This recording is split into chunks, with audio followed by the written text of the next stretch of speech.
May of 1978, there was a couple, husband and wife, who were murdered in their house on 68th Street in Downers Grove. In 1978, that's a pretty spectacular crime. They were bound, gagged, stabbed multiple times while their two grandchildren were sleeping in the bedroom next door. Over the years, detectives would look at this case. No one wanted to let it go away. When I became in charge of investigations, this is in 2000, I decided I've got all these resources. Our investigations division had now grown. When I was in there was only 3 of us. Now we're up to 6, 7, 8, and I've got this TAC unit. They wanted to help. They wanted to solve this case too. It's now 22 years later, and the family has not had any justice. I don't know if we can solve it.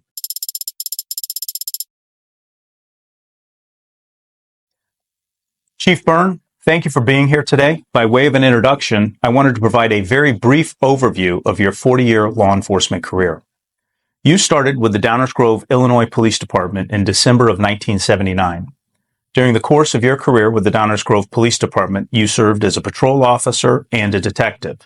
You were promoted to sergeant in 1986, lieutenant in 1992, and deputy chief of operations in 2001. Some of your collateral duties included evidence technician, field training officer, and you were a member of your agency SWAT team. You retired from the Downers Grove Police Department on July 28th of 2002. On July 29th, you were appointed to serve as the chief of police of the Lombard Illinois Police Department. You retired from the Lombard Police Department on July 29th, 2017. In July of 2017, you accepted a position with the Illinois Supreme Court where you served as an Executive Protection Marshal assigned to Justice Bob Thomas. You retired from law enforcement in July of 2019. You are a graduate of the FBI National Academy and a past president of the DuPage County Chiefs of Police Association. Chief, thank you for your contributions to our profession, and thank you for agreeing to share your story today. Oh, thanks for having me. So, tell me a little bit about your childhood, where you grew up, anybody else in your family in law enforcement, stuff like that. Nobody else in the family's in law enforcement. I'm a city boy, grew up in the far northwest side of Chicago. Catholic grammar school, Catholic high school, loved living there. I met friends in first grade that are still friends with me today. So some 60 years later, we still golf together, go to each other's kids' weddings. Kind of a real blessing growing up that way. Really, the only negative thing I had is my parents divorced when I was fairly young. And then I lost my father at a young age. And, I missed him. Some of those aspects of growing up. But all in all, growing up in Chicago at that time, in the 60s was great. Because we're talking about law enforcement careers, one of the things that always stands out to me, growing up in Chicago, we used to play baseball a lot in a park right across the street from my house, Rosedale Park. And a Chicago squad car would come by, and every one of us playing baseball would stop and wave at that squad car, and they would wave back. It was just a different time. There was a level of respect for the police at that time, and I think that also stuck with me later on in life, why I wanted to go into this career. So all in all, great childhood. So what'd you end up doing after high school? Went to college, went up to Northwestern University in Evanston. Great 4 years up there, loved it. Made friends that I'm still friends with today. We go season ticket holders for football. We go on vacations together. Graduated from there in 1979. And did you further your education after that? No, after that, I knew I wanted to go in law enforcement, so I started looking for police jobs. Okay. Growing up in the city, initially my thought was, I'll go to the Chicago Police Department. But in the late 70s, Chicago was going through a lot of turmoil in terms of hiring. There were lawsuits that were filed. There was a federal judge who had put on a hiring freeze for a while. So I wound up actually looking in the suburbs, and that's how I wound up in Downers Grove in December of 1979. So describe that hiring process. What was that like? What was the test like? And how long did you have to wait before you got brought on to Downers? It's funny because you look at today, trying to hire police officers, firefighters, they're all scrambling. They can't find people. They're trying to steal from other departments. When I took the test in the summer of 79, they were looking to hire one officer, and there had to be 200-300 people taking this test. I thought the odds of getting the job are almost impossible. And it was like that everywhere. People really wanted to be the police then. They didn't have any problems hiring. So But like any agency, it was a written test. It was a physical agility test, background investigation, psychological exam, polygraph, um, interviews with the Board of Fire and Police Commissioners, and I got blessed. I got the job. So where'd you go to the academy? I went to the Illinois State Police Academy down in Springfield, which was good. I'm going to date myself here though, because I'm familiar with the Suburban Law Enforcement Academy and how long that curriculum is. If I told you I went to the State Police Academy and graduated in 6 weeks, would you believe it? Wow. Yeah. Holy smokes. Yeah, 6 weeks and you were ready to go hit the street. Wow. So you graduate from the academy, you come back to the Downers Grove Police Department, and describe the Downers Grove Police Department when you started, what it was like, about how many officers and how it was structured. Traditional structure, with a chief, a deputy chief, a couple of commanders. They had just moved into a brand new police facility. So I remember guys telling me, when I first walked in the door, you're so lucky. We just came from this rat hole into this beautiful building. And it was a nice building. They just recently tore it down. Good people, a good department. I think Downers Grove at the time was around 40,000 people. I want to say they had around 50 officers, maybe 45, somewhere around there. But good people. So do you remember your first day? I know we're going back a ways, but do you Right. remember your first day showing up after the academy? I do. Nervous, the good part for me is I had a great FTO. I was on day shift. His name was Denny Harrison. And he really, just looking back on it, did such a great job of educating me, mentoring me, teaching me, and relaxing me, quite frankly. Is there anything you remember from the field training program? Any interesting? Well, how long was the program and how many FTOs did you have? So I had 3, and you would have 1 on each shift: day shift, afternoon shift, midnight shift. That's the way they ran. Okay. I had an interesting incident happen. I had a substitute field training officer one day. Occasionally they got a day off or they need a day off. We had a call of a domestic where a brother had punched his sister in the nose. So she calls us. We go there. We get there and she's bleeding from the nose. I'm taking the report because I'm the recruit officer. And I thought it would be easier to ask her, do you have any identification? So I could just write her information down off of her driver's license. And she reaches into her purse. I'm not really looking. And she pulls out a gun and aims it at us. And I heard, his name was Hank, the field training officer, go, gun. And I look up and I see this. She's pointing a gun at us. And I'm like, she's the victim. Why is she doing this? My brain's trying to process this really fast. But your next thing is exit the kill zone, right? We didn't have a chance to draw guns. He's got a door to his right. I have a door to my left. He goes that way. Smart thing to do. Get out, exit the kill zone, which takes him to the front door. He can get out of the house. I take the door to the left. It's a laundry room. So I'm trapped. But now I've at least got a chance to pull my gun and I'm aiming at that door thinking if she comes in here with that gun, I know what I'm going to have to do. Fortunately, she didn't. She wound up just putting the gun back down. Hank came back in the house. We took her into custody.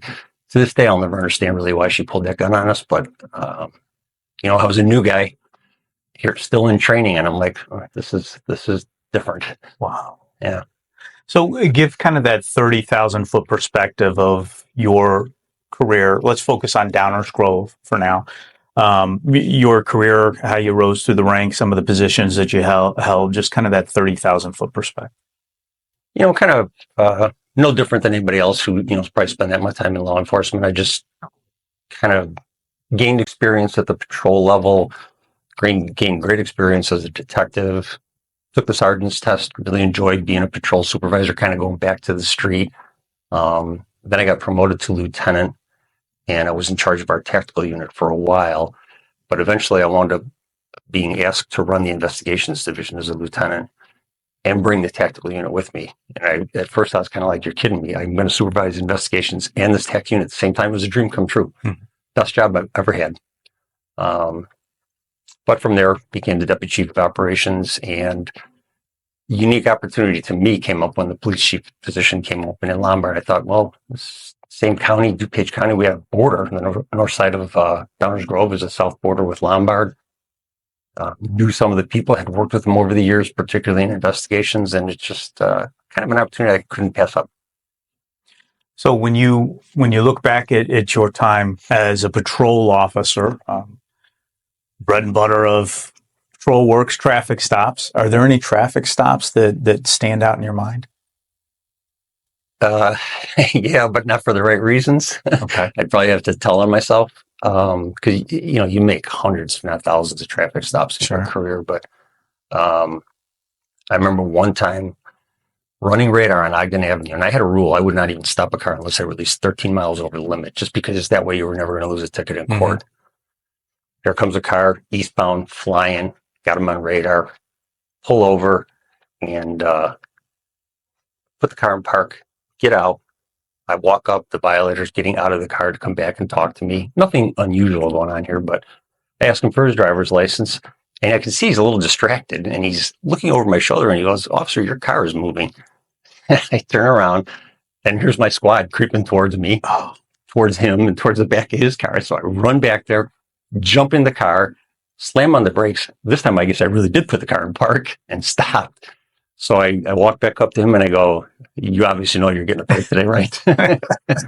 And he obviously sent him on his way. So it was just dumb on my part. One other traffic stop I do remember too, though, because I really learned a lesson from this one, was midnight shift. I'm young, or young in the career, I should say. And I watch a car turn onto southbound Woodward Avenue from 63rd Street. It kind of scuffs the curb. It doesn't jump the curb, but enough to, this time of the night, impaired driver, I don't know, sleepy driver. So I pull him over, can smell some alcohol in his breath, put him through field sobriety. I'm talking to him, standing outside the car, and I'm really on the fence. Do I arrest this guy or not? Back then, it wasn't 0.08, it was 0.10. And you really nobody wanted to bring in somebody and not have him hit that threshold. Really, really debating. I don't know. Finally make the decision to hook him up, bring him in the station. He's cooperative. There's no problems with the arrest or with him. I'm not a breathalyzer operator, so I bring one in off the street, read him the warning to motorists. Yes, I'll take the test. We wait the 20 minutes. He takes the test and blows a 3.5. And I was stunned. Yeah. To the point that we actually called the paramedics and, for his own safety and medical safety, transported him to the hospital where he was kept for observation. But when I say I really learned something from that, I just realized, 0.35, and this guy could stand on the side of the road and talk to me to the point that I almost let him go. Yeah. Yeah. So you spent some time in investigations, and I don't want the answer to this question just to be, or I don't want the question to be solely focused on investigations, because even as patrol officers, we respond to some incredibly challenging or interesting incidents. So was there ever an incident that you responded to as a patrol officer, or maybe a case that you investigated as a detective that really stands out in your mind?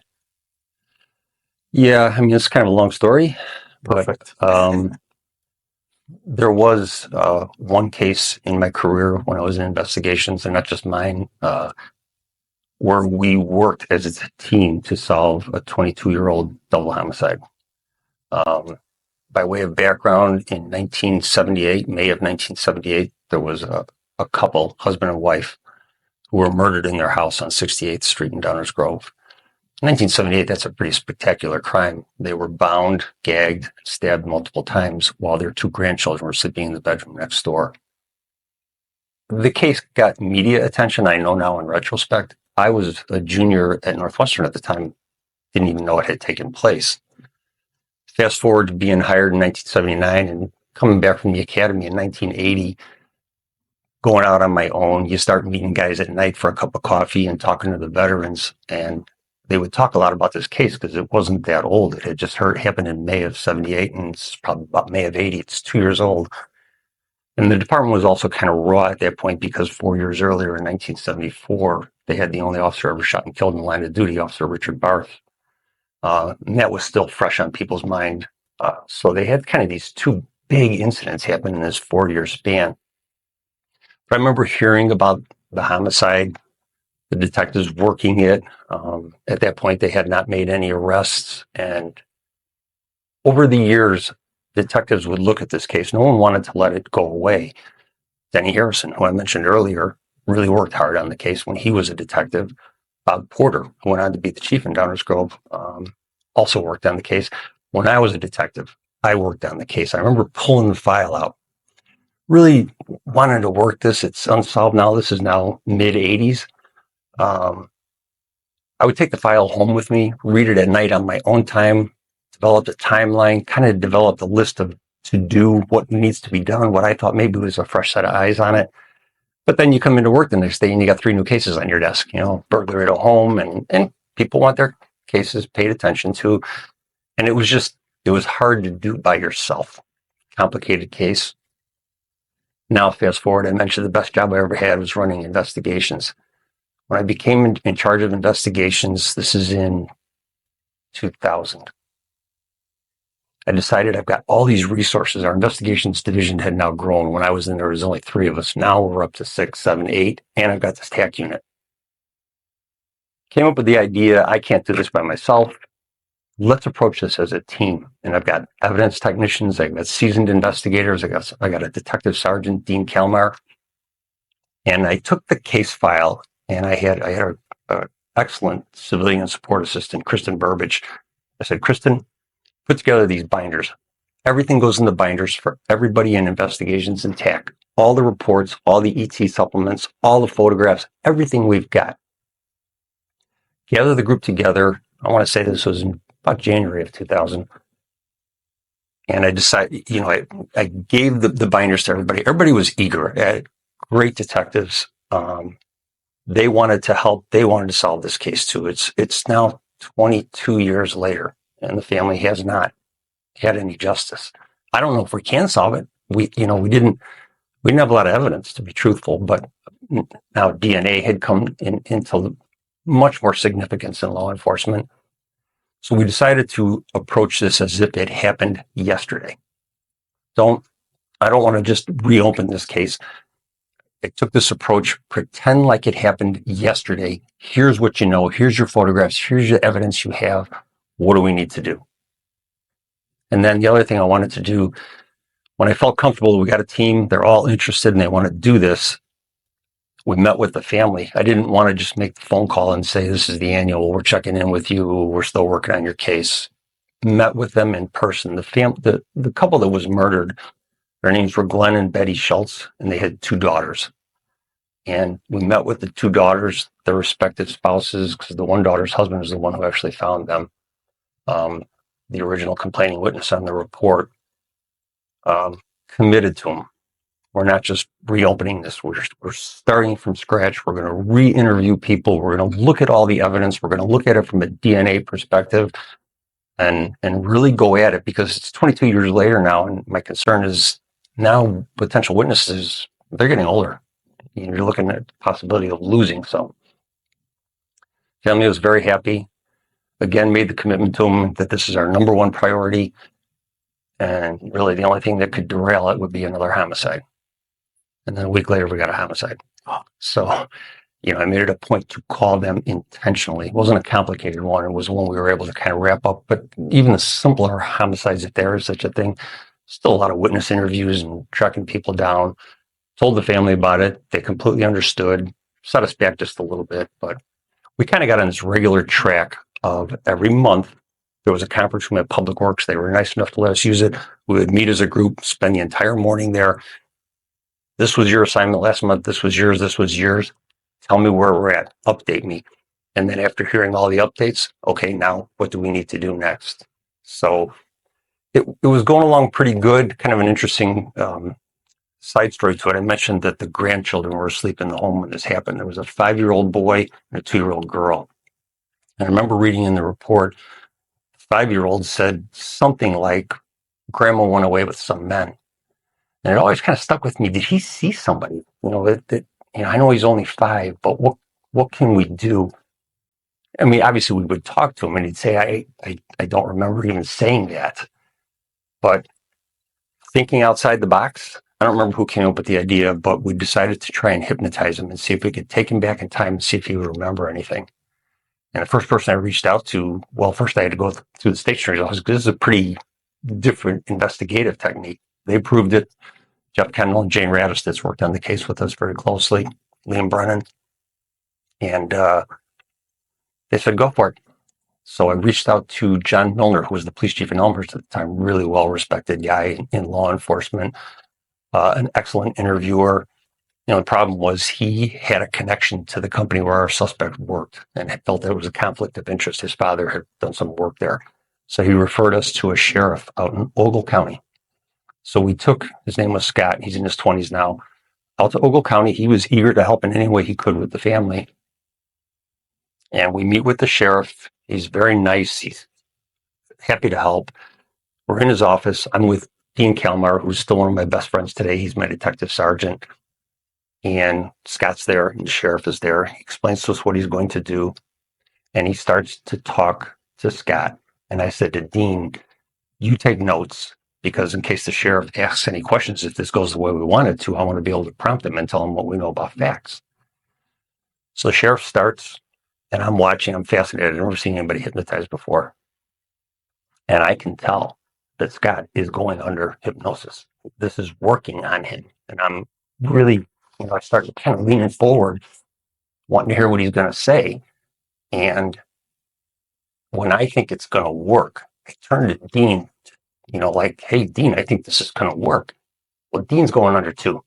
He's like, I hit him. I go, Dean. He goes, oh, okay. Yeah, it was just one of those funny moments. The hypnosis didn't work. Scott tried, but he just couldn't remember. But here in the middle of this double homicide, you have this funny moment. But anyways, we continued to work the case, and we started re-interviewing people, and we built up enough. I loved Liam Brennan and all this. Liam Brennan was kind of a newer state's attorney at the time. He became a judge and is now an appellate court justice. So he's done very well for himself. He helped us draft search warrants. If we're going to go down the DNA route, we're going to need blood, saliva, and hair. There were two suspects.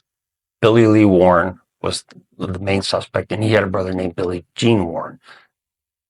Going back to 1978, where they were investigating this case, I got to give credit to the detectives who worked the case, Danny Irons and Norb Zajac. They had the right guy. Billy Lee Warren turned out to be was their suspect at the time. They really tried to put a case on him. It was close. They didn't have any direct evidence. And the other thing is Billy Gene Warren, his brother, gave him an alibi, said we were out together with each other all night, stealing hubcaps, smoking dope. So the state's attorney at the time just would never authorize charges. Now going forward, we developed enough probable cause. We got a judge to sign a warrant for saliva, blood, and hair from both of them, thinking they were both involved in these homicides. We had evidence that Billy Lee Warren may have stolen the garage door opener to the house on 68th Street where the murders occurred. There was no forced entry. September 4th, 2001 was a week before 9/11 happened. Decided we were going to execute these search warrants in teams. One team was going to hit Billy Lee Warren. One team was going to hit Billy Gene Warren.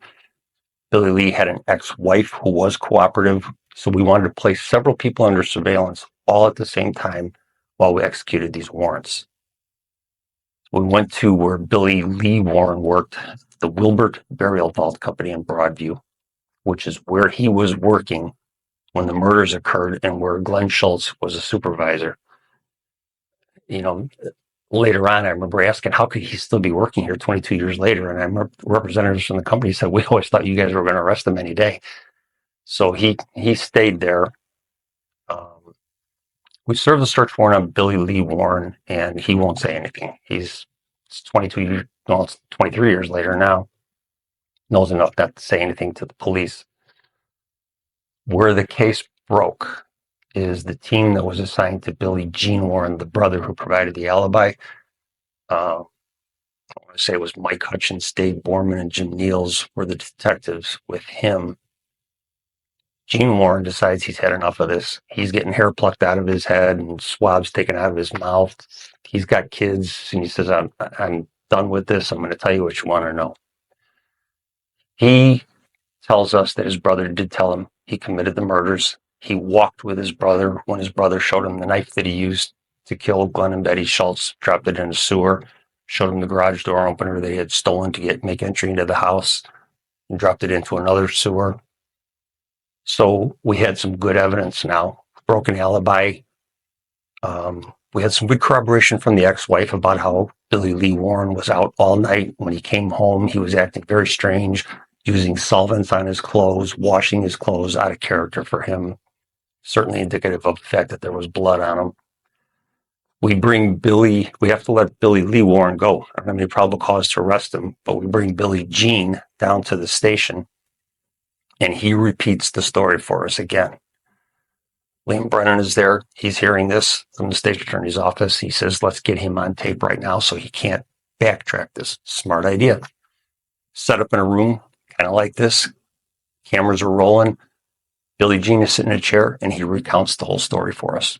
And then Liam Brennan says, let's get him to the grand jury, lock him down there under oath, because if he testifies to something different at trial, well, then he either lied to the grand jury or he lied at trial. Very smart move.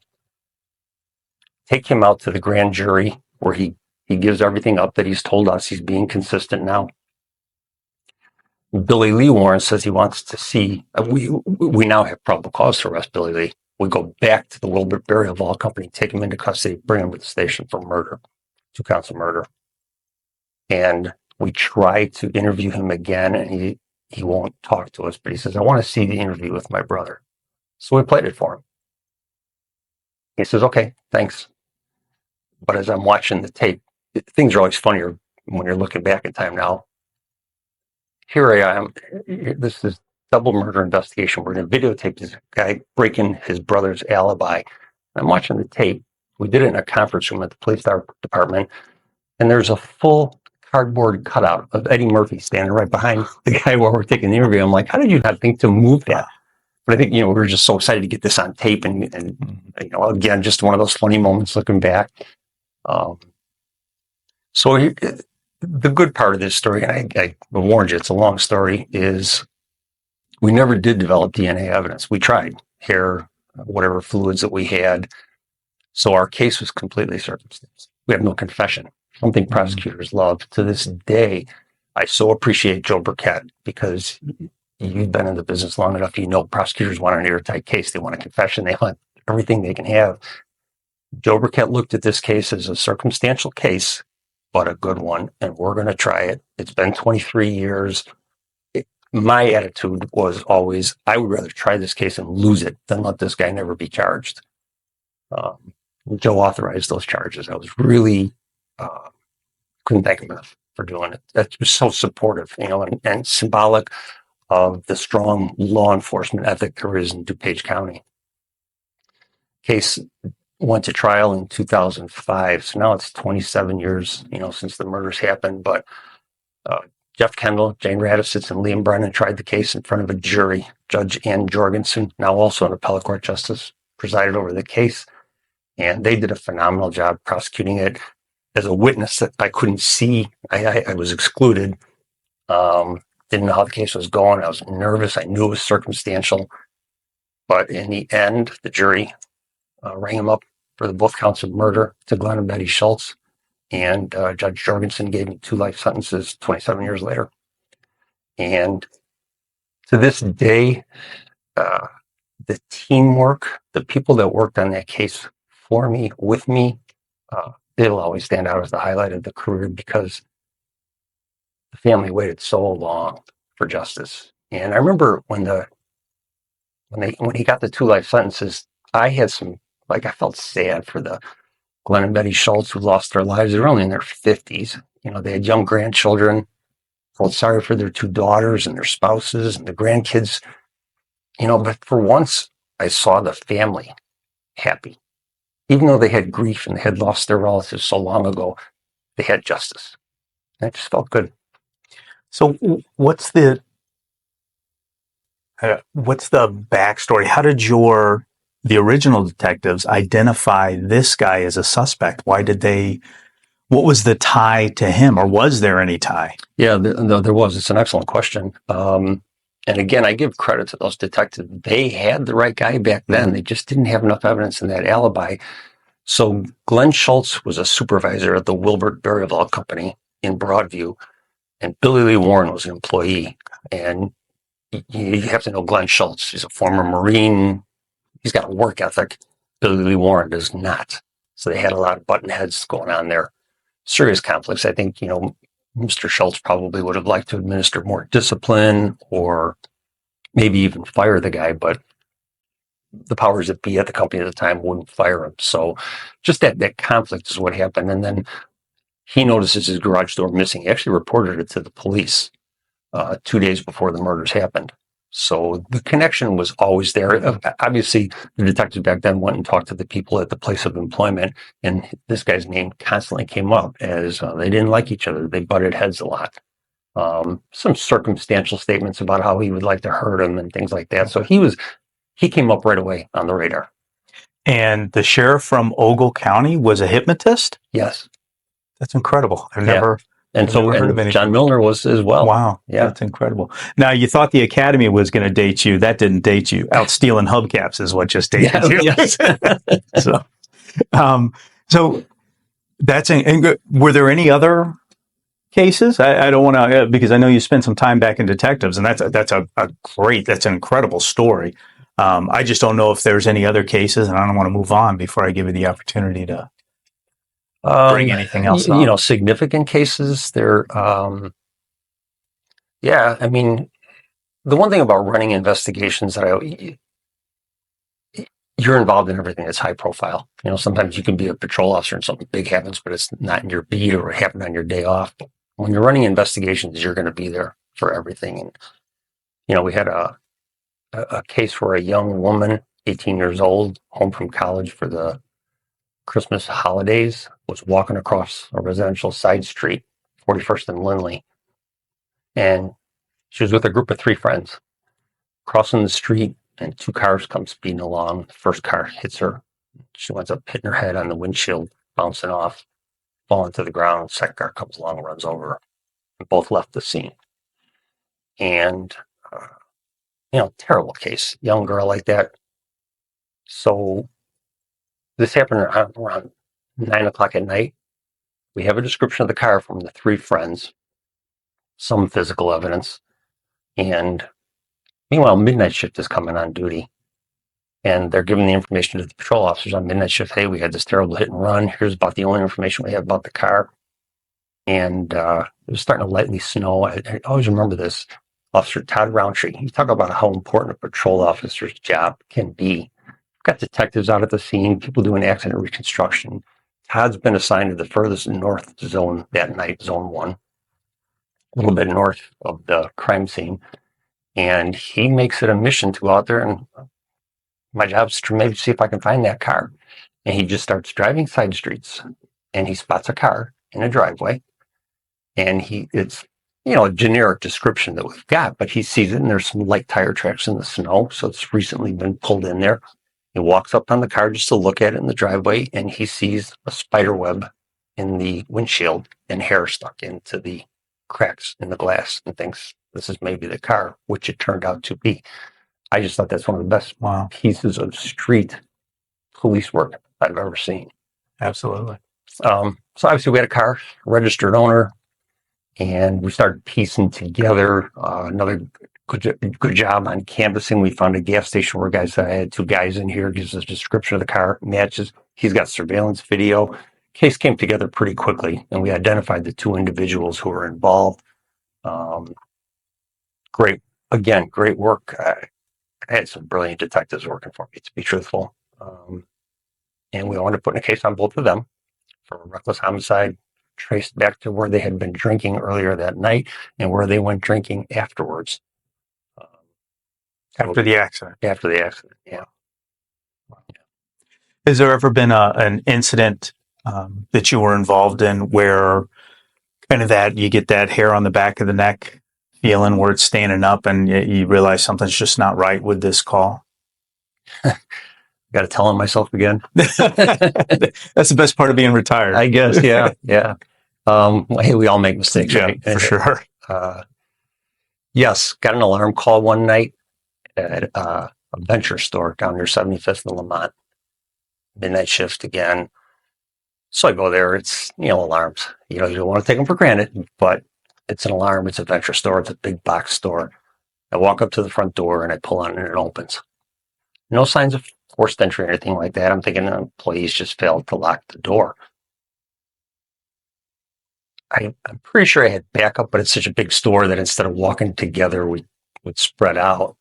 But I'm walking through the place. I've got my gun in my right hand. I remember that because I don't know now, did somebody get in here? And it felt a little unnerving. Big store, something doesn't feel right.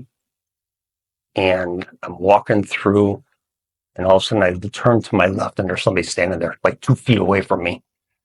And I take my gun and I pull it up like this, and it goes right into a mirror. I saw myself. I scared myself. I'm like, you tell me. Turned out the store was fine. I'm sure the door was just left open accidentally, but the whole time I had that eerie feeling something doesn't feel right in here. Somebody else is in here. That's funny. Well, it's better to listen to that feeling than not listen to it, right? Right. So I'm going to give you another opportunity to tell on yourself. Has there ever been a call or an incident where you made a decision or you took a course of action where you realized, you know what, that probably wasn't the best idea. I probably should have done this differently. Yeah, looking back, so you're on the street in the 80s, maybe even into the 90s. There were a couple of times I got into pursuits, and looking back on them now, and either probably should have not even engaged, or if I did engage, and I did, I went way too long. I remember one of them was a motorcyclist who just took off on me right down like a trail, and I run around signs to chase him. It's just the classic adrenaline got going, and he wound up wrecking that bike. Probably could have killed himself, but he didn't, which was good, and I wound up catching him. But the reason I say that is because, now in my current role as a lawyer, I'm advising some agencies and instructing them on the liabilities of police pursuits, how they can stay out of trouble and how they can get in trouble. And I look back on some of the pursuits that I was in and the length of them and the speeds that were involved and what the offense I was chasing them for, traffic. I would not do them again today. Hindsight's 2020. Experience, tells us that. But that honestly, in the 80s, we chased. Are you starting to see, just as your involvement as attorney, are you starting to see that pendulum swing the other way, where agencies are now chasing more often than historically they have in response to the rising crime rates? Yeah, that's such a great question too, because I think for a while there, yes, the liabilities for police and police pursuits, let's face it, sometimes led to innocent people being killed. I get it. There's got to be a balance here. Do we want to kill somebody because there's $500 worth of stolen jeans in a car from a retail theft? We don't. But having said that, now I think criminals are feeling emboldened that they're not going to chase us. Mm-hmm. So there's going to have to be some swing back of the pendulum here, because if you just let everybody flee, then they will. Sure. It's a tough balance. I don't envy the men and women working on the street right now trying to find that balance. Personally, I'm actually surprised that a solution hasn't been, a consistently effective solution hasn't been created through the use of technology. It just amazes me that when the ability to turn cars off exists, newer cars, that law enforcement hasn't found a way to cooperate with manufacturers and leveraging that technology to save people's lives. It just amazes me. Yeah. So, when you look back at before we do that, so let's talk about Lombard a little bit. So I don't want to leave Lombard out of the mix here. No, I don't either. So the opportunity comes to go to the Lombard Police Department and become the chief there. So there's probably a big story to tell there, but your first day in the office, coming through the door, what did that feel like for you, just emotionally? What was it like taking that role at a completely new agency? Yeah, that's, as much as I mentioned it, it was right next door and I had worked with some people there. It was definitely different. I remember driving to work on my first day and I witnessed a traffic accident right in front of me, in Lombard. I don't have a radio yet. I have no way to call this in. I get to the station. I don't have keys. So it was kind of an odd feeling, but people were very welcoming. and I was eager to get to work. Uh, there were some problems, quite frankly, when I got there internally that needed to be ironed out. I think there were some factions that had developed. There was some political strife. There was litigation. So I wanted to get to work, and I think most importantly for good cops, they just want to be good cops and do their jobs, and they don't want to be distracted by drama. And I just felt like if I took this attitude that eliminate the drama and let the men and women get back to doing the jobs they love and doing a good job, that was going to be my focus, kind of my mission. And how long were you the chief at the Lombard Police Department? 15 years, which that's incredible, especially for a chief from the outside. That's incredible. That's a whole nother career. It is, and it was a very rewarding one. I was very blessed to be there for 15 years. I remember, I think it was when I was retiring, I said, if you'd have told me when I got sworn in 15 years ago that I'm going to be here 15 years, I would have never believed you. But over time, I was very lucky there in the sense that always had supportive mayors, village boards. I worked for 3 different village managers, every one of them supportive. I had some great deputy chiefs, and just good support, all on great community support too. I ran a Citizens Police Academy. They had a strong alumni association. They supported us in our endeavors, like on parades. They would assist with traffic control, the torch run, handing out water bottles. They were just, they did shop with the cop. Just the people in Lombard love their police department. It's the best way I can say it. So during your time as chief there, was there a particular incident that your agency was involved in that was maybe garnered notoriety or was challenging for you guys to manage, or it had an impact on your people? Anything that stands out in your mind? Yeah, when I was fairly new, so it's probably around, I want to say it's 2004, 2005, we had an officer shot in the line of duty, Jerry O'Meara, on a simple retail theft case. Guy stole a bottle of vodka and lived in a condominium. They had a license plate on his car. He battered the employee who tried to stop him on the way out the door.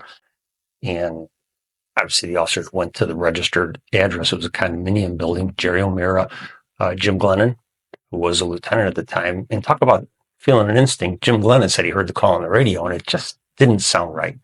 So he responded as well. And then a rookie officer, Joe Stakis, and they go to the door just to knock on the door. Door opens up and they're met with gunfire. Jerry O'Meara gets shot in the shoulder right then and there, and then exits the kill zone, right? Glennon and O'Meara went one way, Stakis went another way, and they got out of the kill zone, but the guy was firing at them as they were running down the hallway.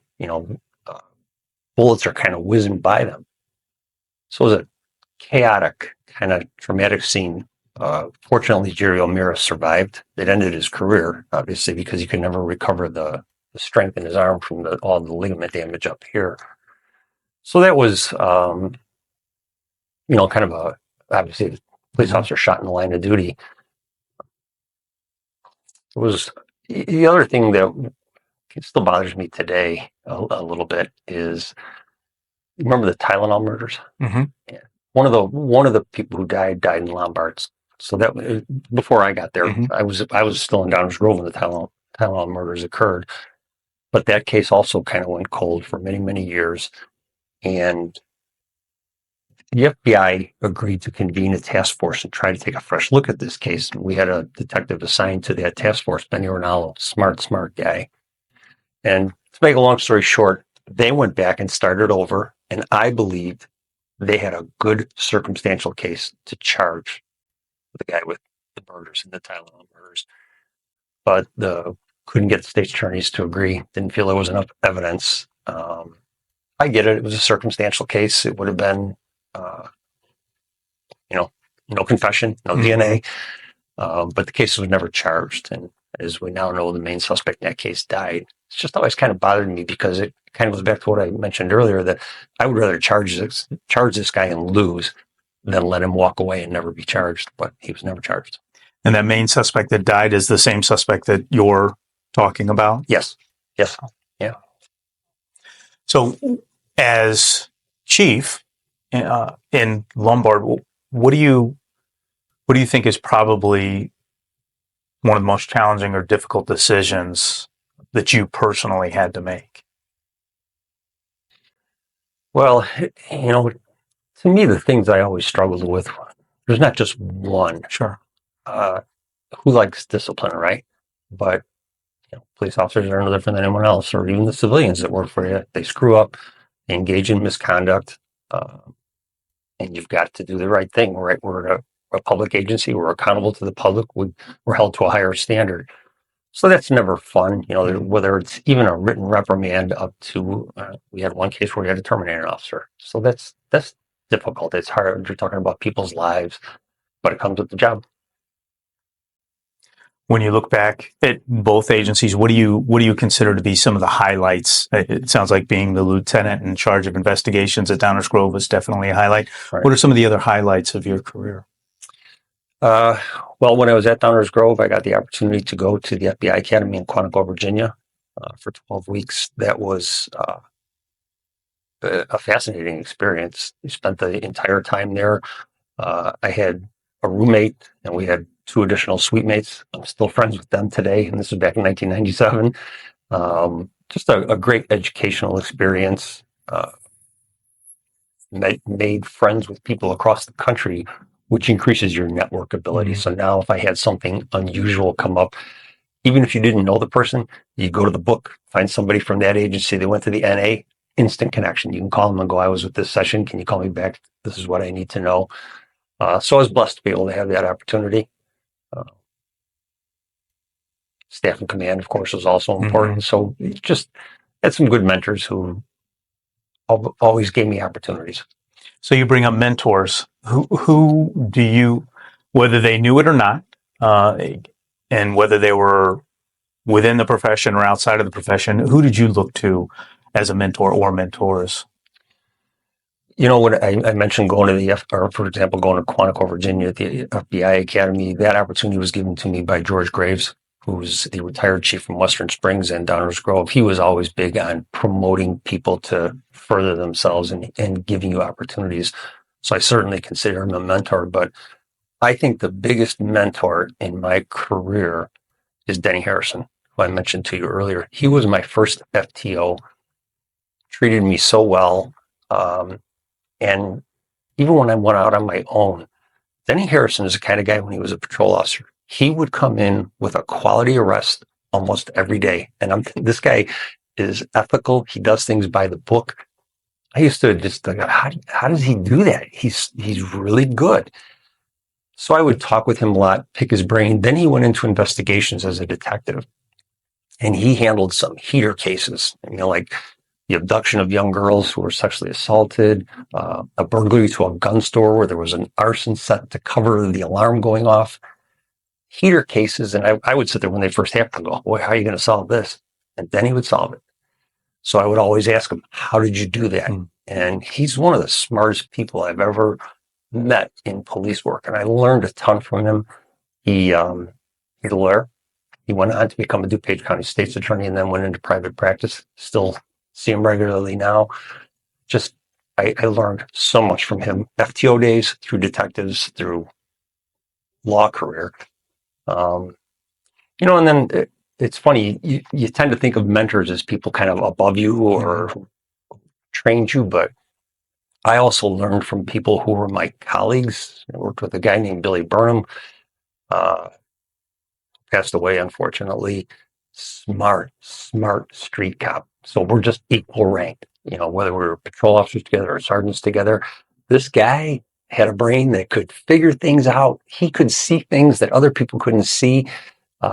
Loved talking to him and learning from him. And I'll give you another example. When I was running TAC, I had some really good TAC officers, but a guy named Rich Johnson, who, here's a guy, he would always say to him, I'm just a patrol officer. And I listened to him say that. But this guy came out of high school. He went into the Army Airborne, parachuted into Grenada, just had a world experience. And I would watch him on the street. Now I've got rank. I've got more years of experience.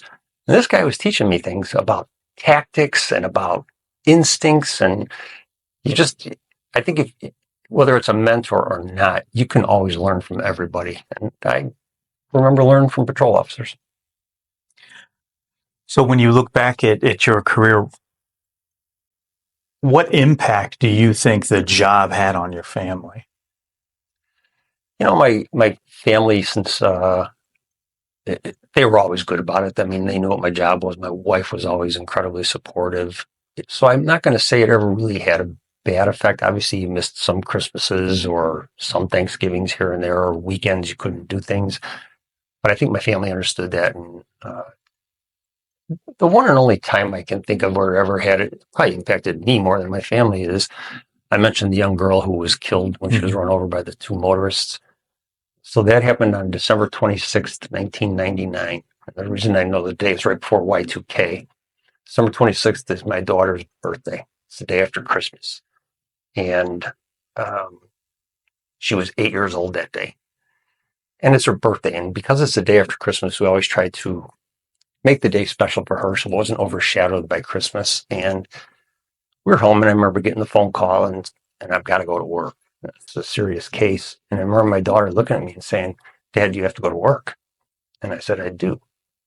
And she's 8, but, she never complained. She didn't, get mad. I think even at the age of 8, my daughter said in her mind, "He's got to go to work." I understand.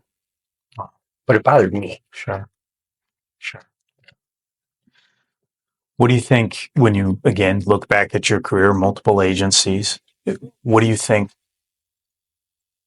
one of or some of the biggest changes to our profession that have occurred over, the 40 years that you've been interacting with law enforcement? Certainly, obviously, technology has played a big role. Body-worn cameras now. In my new life, I watch a lot of body-worn camera video, but all in all, I think it's been helpful for the police. I know there was trepidation about it, and the feeling, from outside entities was we need to put these cameras on the police to hold them accountable for all their bad actions. And honestly, I think it's probably improved police performance, yes, because now they know everything's being recorded. But at the same time, I think it's helped in a lot of cases, especially use of force cases. Do you have any regrets? I would do it again in a heartbeat. Wow. Yeah. I mean, especially the patrol part, thinking back on, going back to being a kid in the city, you see the police and you're always looking around like, what's going on? What's going on? And I kind of told myself early on, I want to know what's going on. And the only way to do it is to become the police. It was fabulous. If I could do it again, exactly as it was, I would do it again. So the decision to retire from the Lombard Police Department comes up somehow at some point after 15 years. Talk about that. Why did you decide it was time to retire? So there were a lot of moving parts going on at the same time. It had been 15 years. I'm 60 now. It's things were, in my perspective, true perspective, you got to get it from other people. But from my perspective, looking back at 15 years in 2017, when I decided to retire, I had 2 really good deputy chiefs, Roy Newton and Tom Worsing. Solid people. I had lieutenants and sergeants that I always referred to as the deep bench because they were some quality people had got promoted. And I knew that if I walked out the door, the department's not going to miss me. It's not going to miss a beat, not with Roy and Tom and not with the support sergeants and lieutenants they've got, and the patrol officers too. Really good department. It was an accredited agency, had been reaccredited. Great relationship with the union. We hadn't had a grievance filed in years. We worked things out across the table. Union president, whoever that was, or myself, we would talk about things and get them resolved. So I guess the way to say it is everything was good. Why stay another year and maybe have something go wrong? So the timing was good, coupled with the fact that I went to the same church as Bob Thomas, who was a justice on the Illinois Supreme Court, and he had a marshal assigned to him who was retiring. I was getting ready to retire. Honestly, I was going to go practice law. I have a law degree. My goal was to, whether I hung out my own shingle or join a firm, that was what I was going to do. Well, I had to have something to do. And Bob asked me if I would be interested in being his marshal. and it sounded really interesting. It's law enforcement. The marshals for the Illinois Supreme Court are full sworn law enforcement. So I did that for a couple of years, and it was really interesting seeing the Supreme Court in action.